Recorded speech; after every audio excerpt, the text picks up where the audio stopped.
June 5, 1944. 11:45 p.m. Over the English Channel.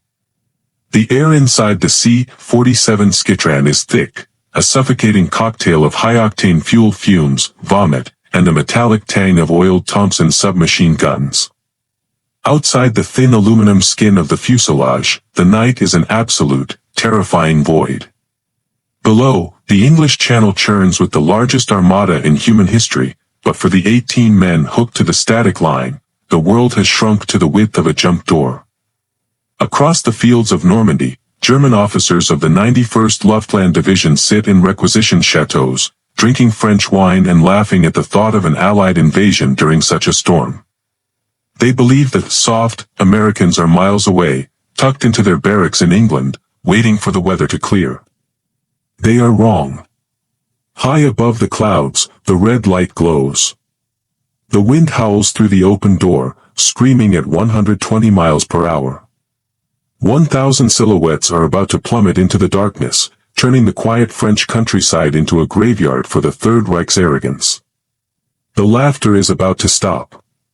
By the early months of 1944, the Third Reich's leadership viewed the impending Allied invasion not with dread, but with a certain sense of predatory anticipation.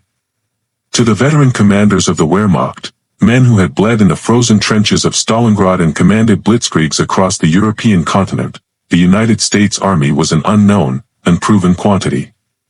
To them, the American soldier was a product of a pampered, democratic society. They were soft civilians in uniform, more interested in chocolate and jazz than the grim, disciplined reality of total war. The German High Command, particularly under the influence of Joseph Goebbels' propaganda machine, had cultivated a narrative of superiority.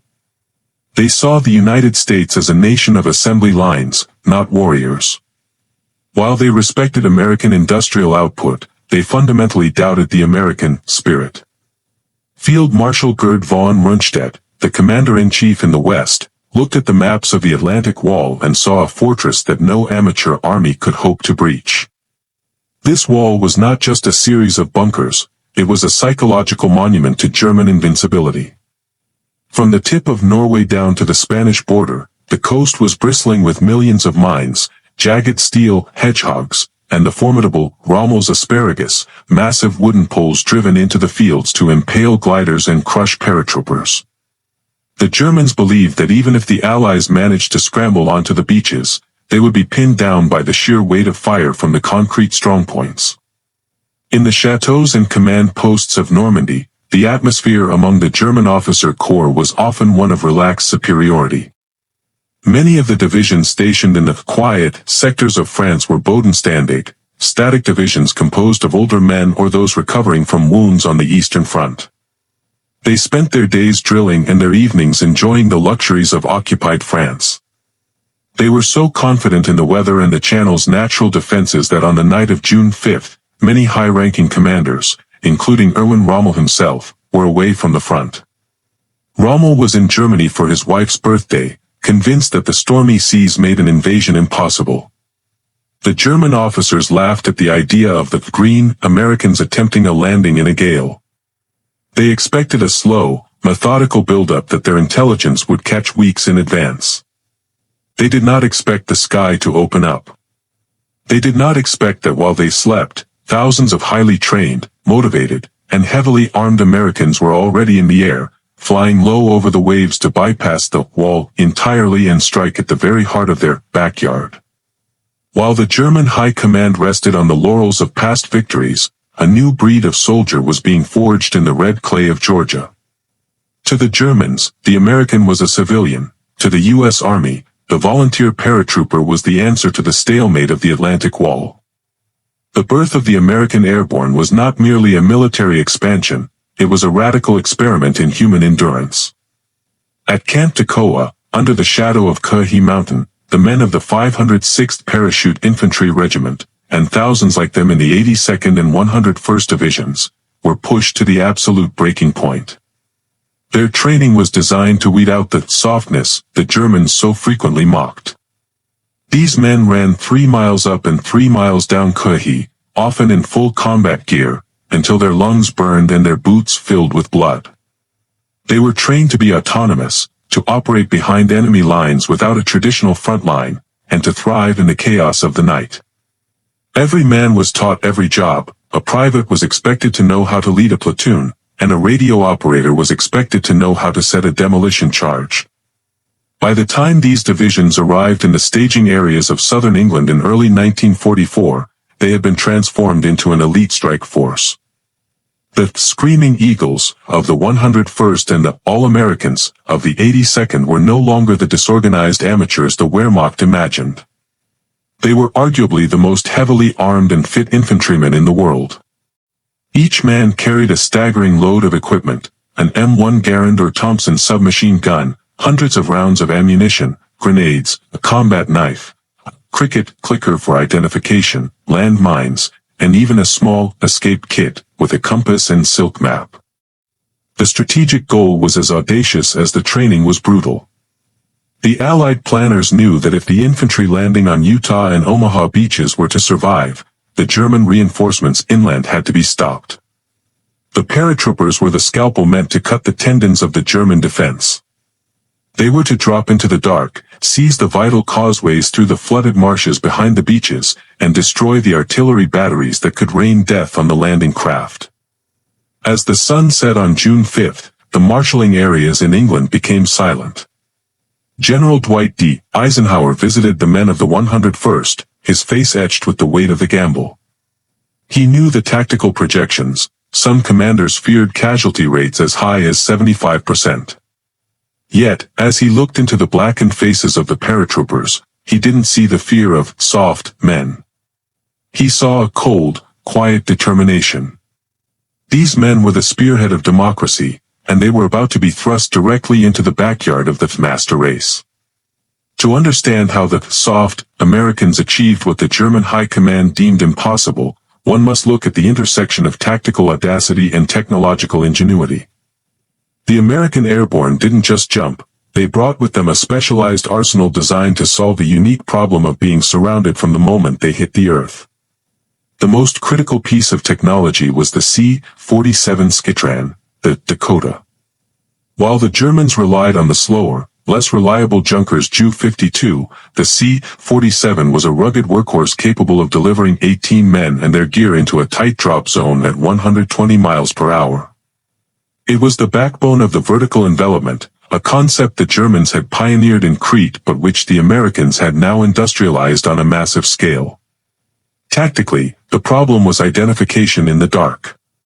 Dropping thousands of men into the French hedgerows, a labyrinth of thick, ancient stone and earth walls topped with dense vegetation, meant that units would be instantly scattered. To solve this, the Americans issued a deceptively simple device, the cricket. This small, brass and steel clicker allowed a lone paratrooper to signal in the dark. One click-clack required a click-clack, click-clack in response. It was a low-tech solution to a high-stakes problem, allowing men who had never met to form hookups, little groups of officers and privates. These ad hoc units became the tactical nightmare of the German defenders, because the Americans were everywhere. The Germans believed they were being attacked by an army much larger than it actually was. Technologically, the American paratrooper was a walking arsenal.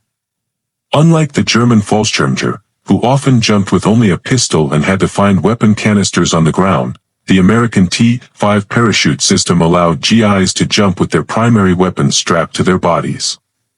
The Griswold bag protected the disassembled M1 Garand, meaning that within seconds of landing, an American paratrooper was a fully lethal combatant.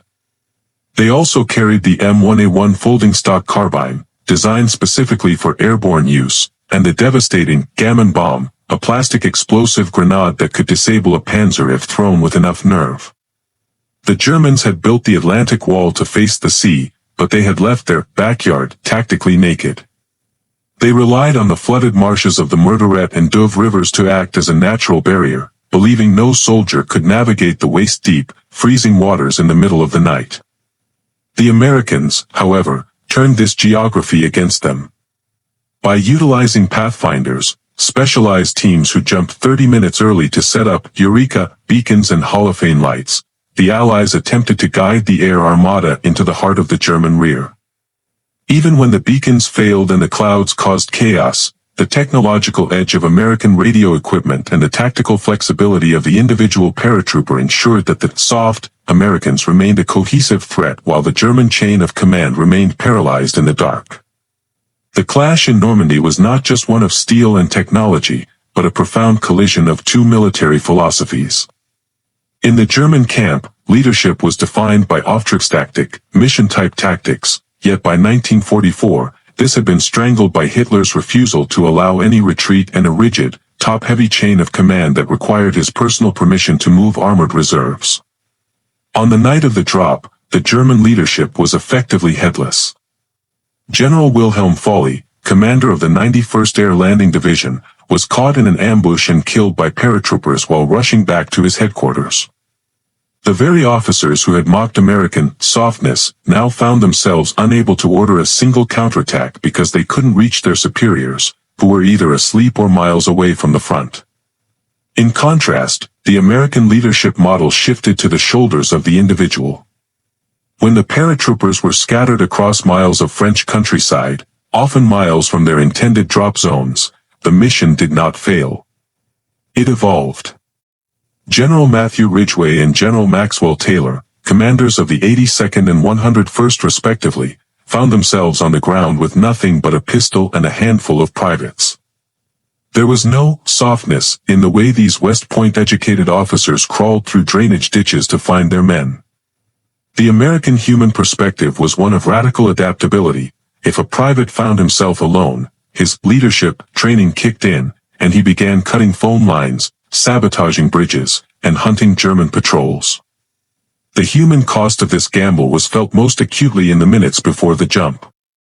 These were men like those of DZ Company, who had spent years preparing for a single night.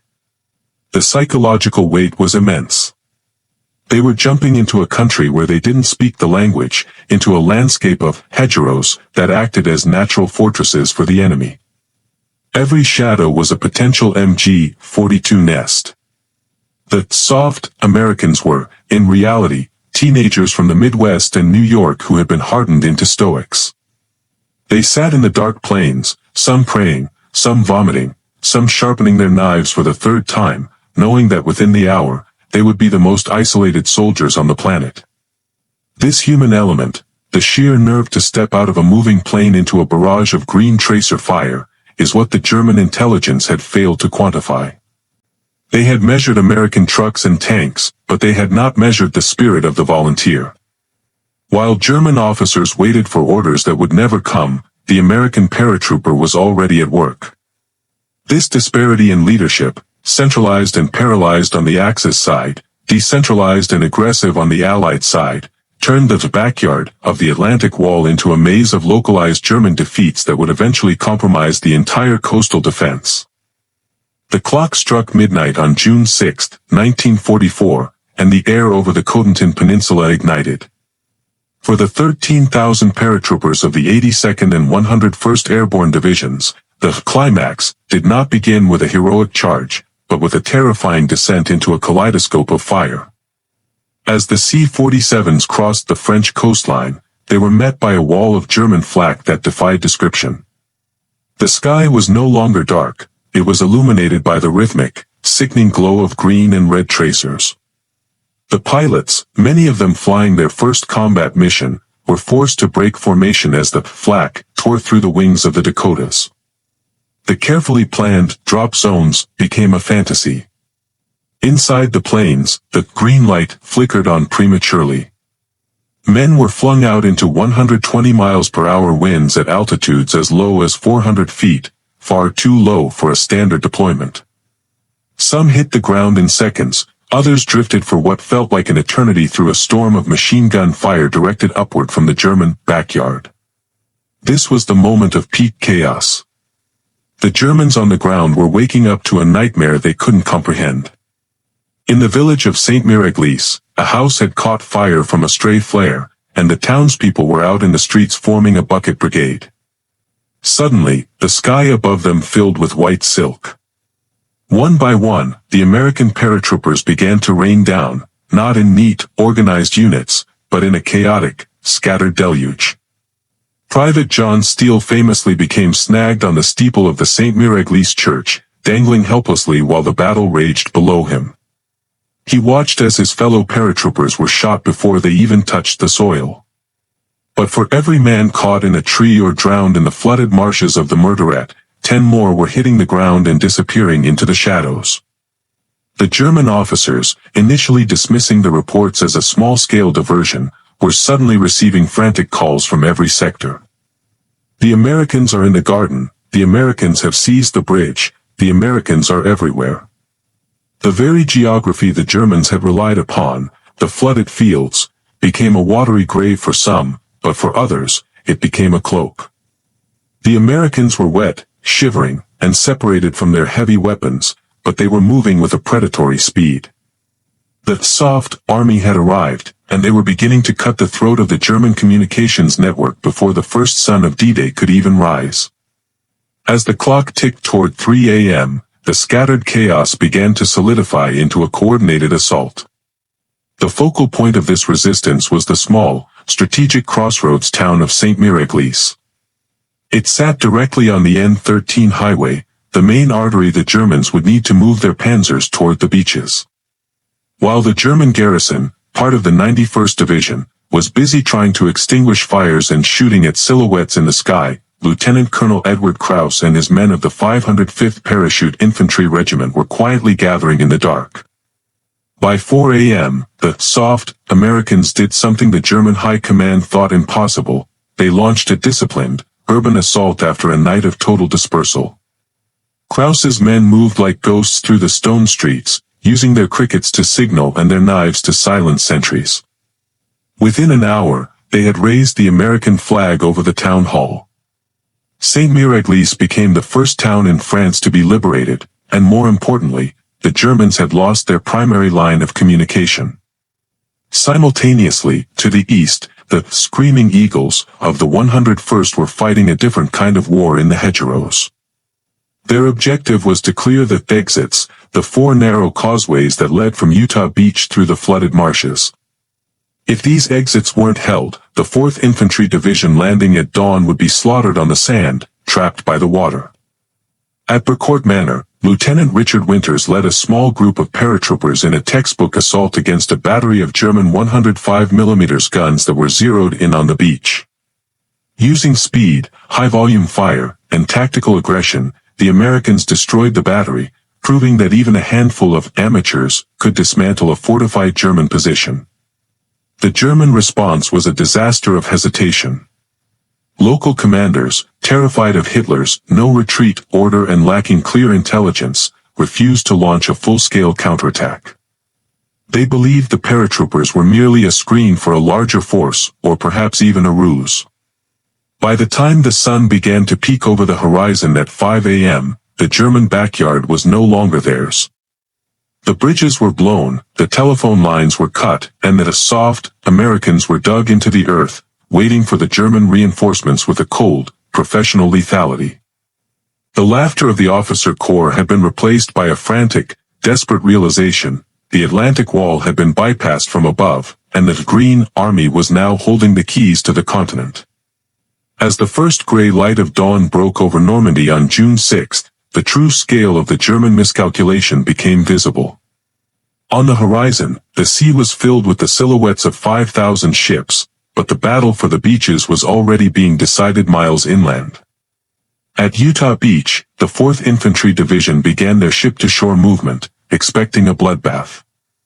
Instead, as they waded through the surf and moved toward the critical causeways, they found them not bristling with German MG-42s, but held by haggard, mud-caked men in jumpsuits. The link-up was a moment of profound strategic relief. The Screaming Eagles, despite being scattered and losing over 60% of their heavy equipment in the jump, had successfully seized the exits.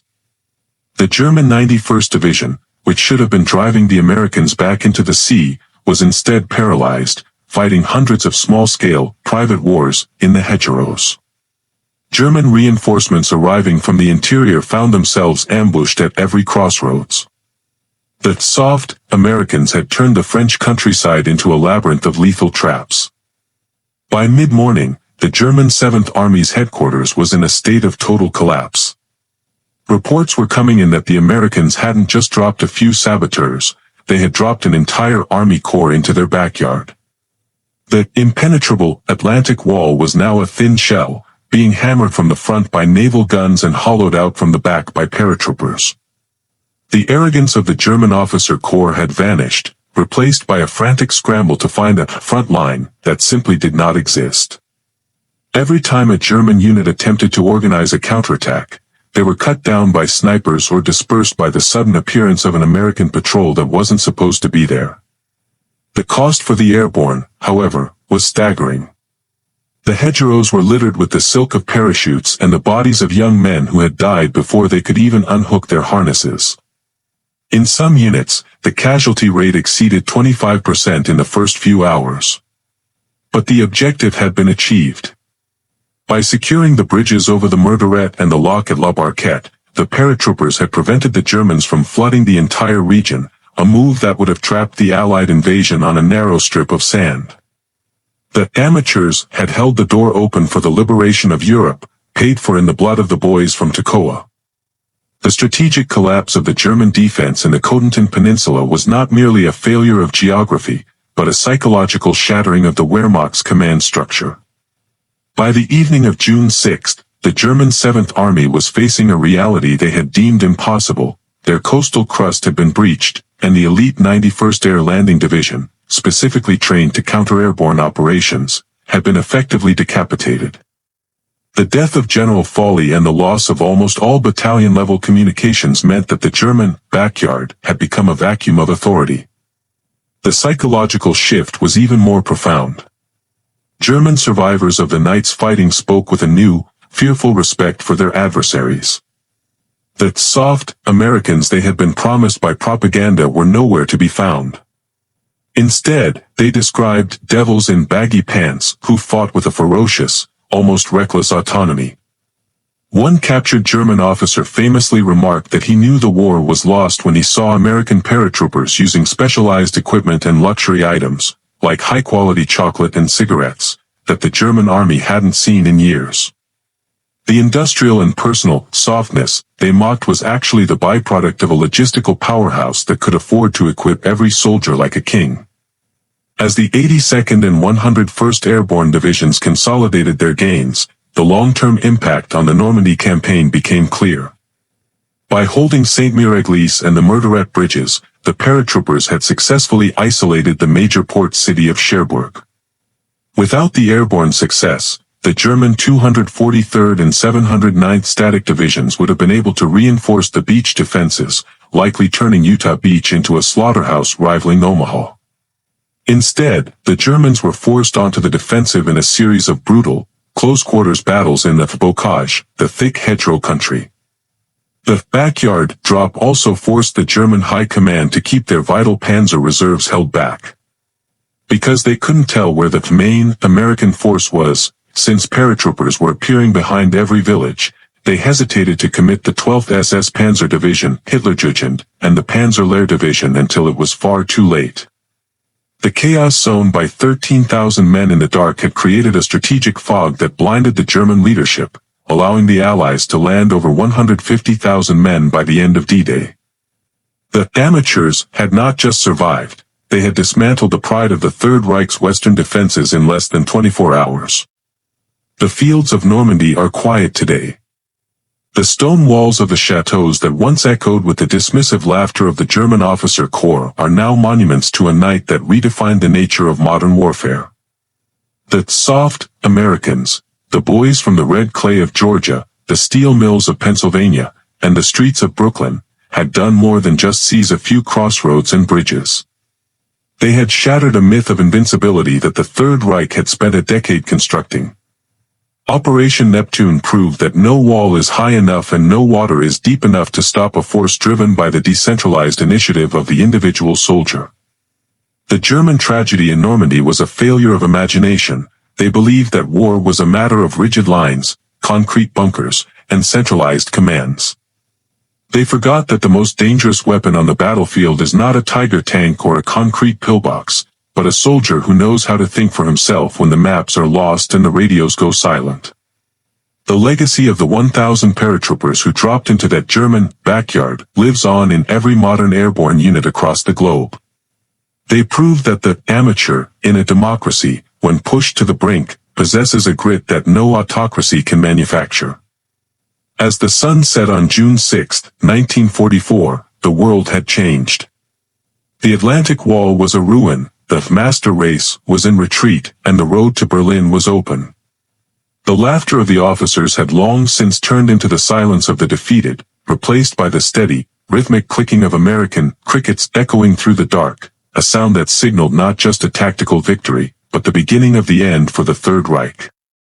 History would remember them not as the soft civilians they were believed to be, but as the iron spearhead of a world that refused to be conquered.